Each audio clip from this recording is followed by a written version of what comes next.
হাজার হাজার মাইল দূরে অন্য এক দেশে লুকিয়ে আছে একজন যুদ্ধাপরাধী, কিন্তু মোসাদ তাকে খুঁজে বের করবেই। Hello and welcome back to pop stories.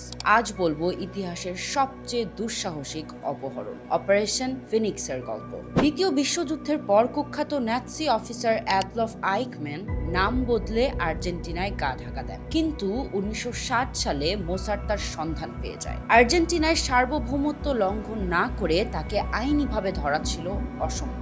তাই মোসাদ এজেন্টরা সিদ্ধান্ত নেয় তাকে অপহরণ করার। এক সিদ্ধান্ত, আইকম্যান যখন বাস থেকে নেমে বাড়ি ফিরছিলেন, এজেন্টরা তাকে ধরে একটি গোপন আস্তানায় নিয়ে যায়, কিন্তু আসল চ্যালেঞ্জ ছিল তাকে বিমানবন্দর দিয়ে পার করা। মোসাদ আইকম্যানকে ড্রাগ দিয়ে অচেতন করে ফেলে এবং তাকে ইউনিফর্ম পরিয়ে প্রচার করে যে সে একজন অসুস্থ বিমান কর্মী। কড়া নিরাপত্তার সামনে দিয়ে তাকে হুইল চেয়ারে করে বিমানে তুলে ইসরায়েলে নিয়ে আসা হয়। গোটা বিশ্ব অবাক হয়ে দেখছিল যখন ইসরায়েল ঘোষণা করলো যে আইকম্যান তাদের হেফাজতে। বিচারে তার ফাঁসি হয়। এটি ছিল মোসাদের ইতিহাসের সবচেয়ে সফল ও আলোচিত অপারেশন। পৃথিবীর যে কোনো প্রান্ত থেকে অপরাধীকে খুঁজে বের করার এই ক্ষমতা কি কেবল মোসাদেরই আছে? আপনার কি মনে হয়? কমেন্টে জানান। এমন আরো ভিডিও পেতে পেজটি like, share, comment and follow করতে ভুলবেন না।